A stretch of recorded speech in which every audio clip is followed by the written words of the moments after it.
Hey guys, Tough Thumbs here. No pimpage today. Just gonna do a collection video. If someone requested. Yeah, look at my thumb. It looks like Pac-Man. It's pretty gross, but it's healing up nicely. It doesn't hurt really. I still can't really flip open knives. It kind of hurts, which kind of sucks because I'm gonna show you my latest purchase first, or not purchase, but I got on a trade. I got a Wilson Tactical Zan. Um, It was on alright condition when I got it. The blade was perfect, but the sandblasted the handles. Now it's like perfect condition. This thing's awesome. I won't bore you guys with a review on it. I know you guys have probably seen a million reviews of the Zan, but I've always wanted one, so it's really sweet. I didn't know the swedge up here was sharpened. It's not completely sharp, but it's close to it. But anyway, so I had a request for my whole collection. Now, as much as I try to, it's hard to get the whole collection all in one spot because they're just randomly strewn about the shop and, in pieces, some of them. Like, I got a pack rat that's, like, in pieces right now, getting new scales and sandblasts and blah, blah, blah. And my Becker is always just missing in action. And, a few heavier duty knives that just aren't around anymore. So, this is my current collection right now. This shit changes like fucking day to day. So I'm just gonna start from smallest, I guess I'd say. So you got the Cricket. And I also have two bugs. I don't have them here. They're on keychains and such. H1 Dragonfly. Great knife. I love the Dragonfly. Also have a G10 one. My girlfriend has it on her right now. One of my favorite knives is the Chadlos Bonios designed Lava. Love this knife. It's a great knife. Seriously, guys, if you get a chance to get one of these things, it's like the coolest. It's the coolest knife, like one of the coolest small knives that Spyderco's ever made. The cat, meh, not really liking it too much. I have it. It's good for what it is, but for what it is, it's kind of boring compared to like an Ambitious even. I think the Ambitious is just a better knife. So there's my Ambitious. Some of my earlier work was just some OD green smooth scales on it. So, yeah, see, I can't flip that open with my thumb. It hurts like a motherfucker. Got the Spyderco Zulu. Sage 2 with anodized bluish purple scales on one side, just messing around with it. The Benchmade Bone Collector. Love this knife. Definitely love this knife. Great knife. I messed up Weirdo Tenacious, the weird blade. One of my favorites of all time. Spyderco PPT. Definitely one of my favorites ever. Highly, highly, highly recommend this thing. It's just fucking awesome. This is my Manix 2. Probably the 6th or 7th Manix I've had, but this one I'm keeping. It's the CTS BD30, or yeah, BD30P, full flat grind.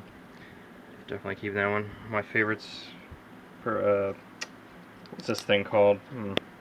Forget what this thing's called. I think it's a Super Trooper 2 or something. I think maybe it's a paramilitary. Yeah, it's a paramilitary 2. That's what it is. These things aren't very common. They're very rare. Just kidding. One of my favorites. Definitely getting another one of these too, just because this one's so damn worn out. Still works perfectly though. It's Spyderco Persian, a large Persian too. I like this one a lot too. People don't really give the Persian much credit, but it just feels really cool. I like the blade shape a whole bunch. Tonto, Tonto, Sprint Run. Got this one recently, very, very smooth. I guess one of the smoothest Spydercos ever. See, it's got that nice dirty ass gray on there. We got a military. This is the 4th military I've had. It's the digital camo. I got this from a customer actually, which is kind of cool because I always sold them or traded them away, but this one is special, so I'm gonna keep it for sure. But yeah, I like it a lot. I use this thing a hell of a lot more than the paramilitary. Although I'd say they both perform really well, but this one's got more reach. So when it comes to food prep, I use this military a lot in the kitchen. Now, as far as food prep goes, this next one is definitely my favorite. I bring this to the dinner table with me all the time. Not at restaurants, but at home, cutting bread, cutting meat and stuff. This thing's just awesome. This is the Benchmade Onslaught. I just love it. I mean, you could cut a loaf of bread with this thing. Like, it's great. It's not no serrations and it just cuts right through bread. Even though you use like a bread knife, but yeah, I just like this thing. I like to use these things as much as possible. So, but I love this knife. It's really cool. Um, Now on to my lower end. Well, nope, we got one more. This is a CQC14 Snubby Emerson. I got this one from my girlfriend for Christmas last year, and I love it. But I traded it because I needed some money. So this thing's gonna get pimped and go to Mike. So Mike, there's your CQC14. You can see it's flawless. I barely use this thing just because I like it. It's a great knife. I'm probably gonna get another one down the road somewhere. So great knife. Um, Speaking of Mike, this is my Rat one. It was a gift from Mike with my name on it. Tough Thumbs. Thank you very much for that. I will always cherish this one. This is the Boker Tide Drop. One thing I'd say about this knife is it's extremely dull, and I haven't sharpened it yet, so it's still extremely dull right out the box. This one was also a gift from a customer. It's a Lion Steel Max design or something. It's interesting. It looks like it would be like a axis lock, but it's not. It's just kind of like, sort of like a slip joint that locks. So it's pretty cool. It's not my style of blade at all. It's got that dagger look, but it's very nice. It's got carbon fiber and G10, and it locks up pretty decent. I put this little groove here to get to the thumb stud a little easier. This is a custom Pat Crawford. It's a little friction folder. I put the scales on a long time ago. They look like shit. They're like green and black. They look like crap though. One day I think I'm gonna redo this one because it's a cool knife. But it's a nice little Wharncliffe. It's razor sharp. My only case knife, which I'm very impressed with actually, I got this not too long ago. This is a case, Ruxford. Maybe I'm thinking of a different.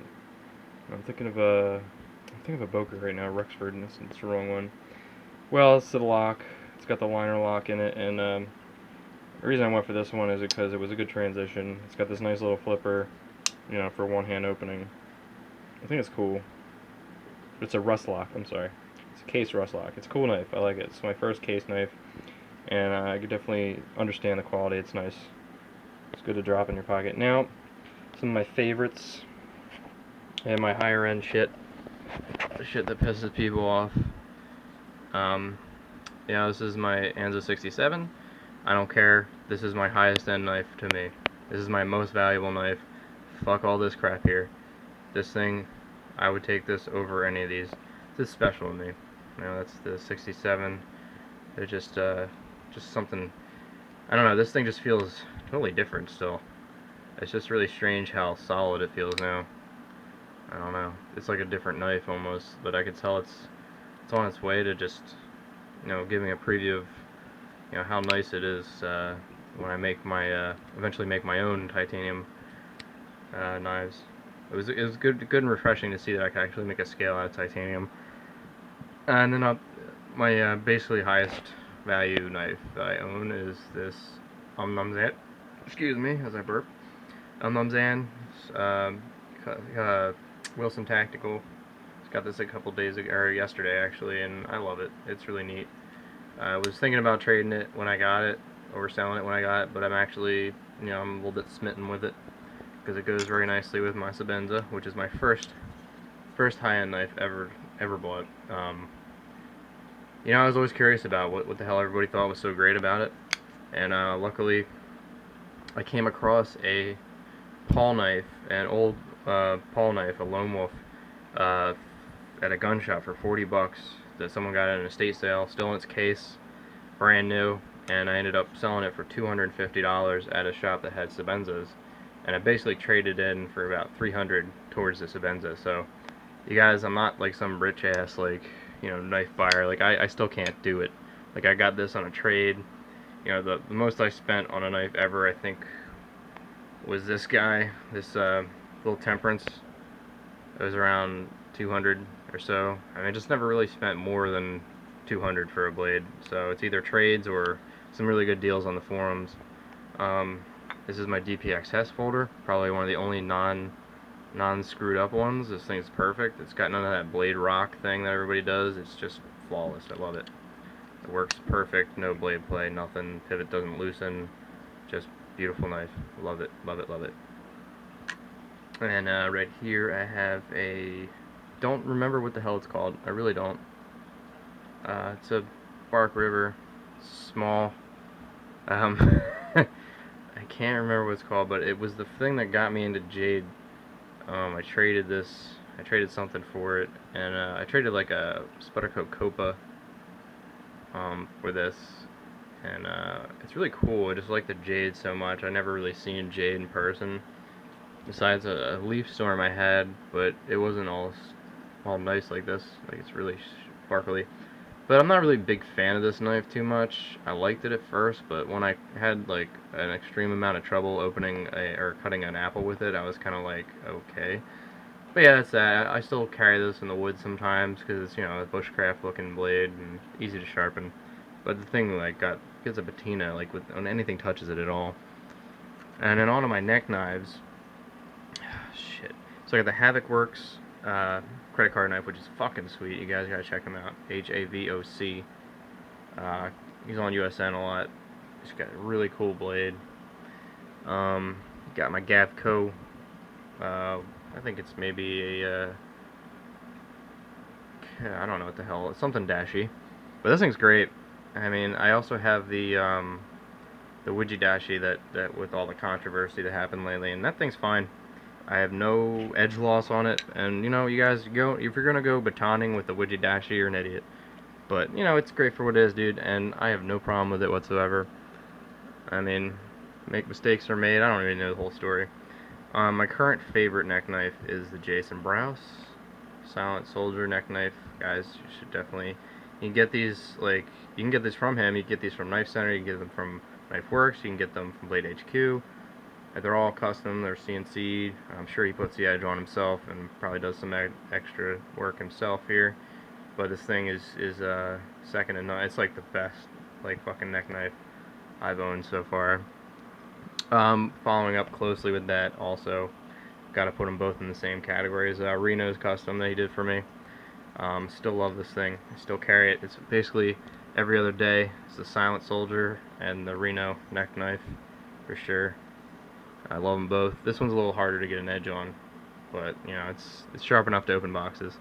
This is mine. You guys have seen the Tough Nugget with a little bit of some improvements to it. Made the holes a little nicer, and added some little dots there. Still not done because it still needs the carbide. You see how I'm gripping that blade. It's not sharp. And then finally, well, not finally, you got another Reno. It's the pry bar. I need a sheath before I can really do anything with this thing, so I don't really touch it much. But I have pride with it, and it's really great. Also, another cheap one, you guys. This is only 20 bucks, and this thing's incredible. It's the ALRT tops. You should definitely get it. Comes with a whistle, flashlight, carabiner, which sucks dick really badly, and it's just awesome. I love this knife, and it's just infinitely useful for the price, like 20 bucks. It's just fucking sweet because. Yeah, your finger doesn't go all the way through, so it gives you that perfect amount of length like through there to cut. And it's just, I can't say much or enough good about this thing. It's just, you know, for 20 bucks, it's just perfect, you know, just razor sharp. On that note, one that I can't recommend is this Ontario Little Bird. It's a terrible knife. I mean, it's cool and all, but it's just sucks in your hand. It's got a, I don't know, the sheath sucks, and it's not sharp, and it's 50 bucks. I don't know why I bought it. It was an impulse buy. But that's my current collection. But I'll be having a Three Sisters Forge coming tomorrow. I got a custom Warren Thomas coming tomorrow, or a couple days or a week, and you know, I got a few others that I haven't showed, but that's my video here. And guys, make sure you check out. I'll put that in another video. Never mind. Later.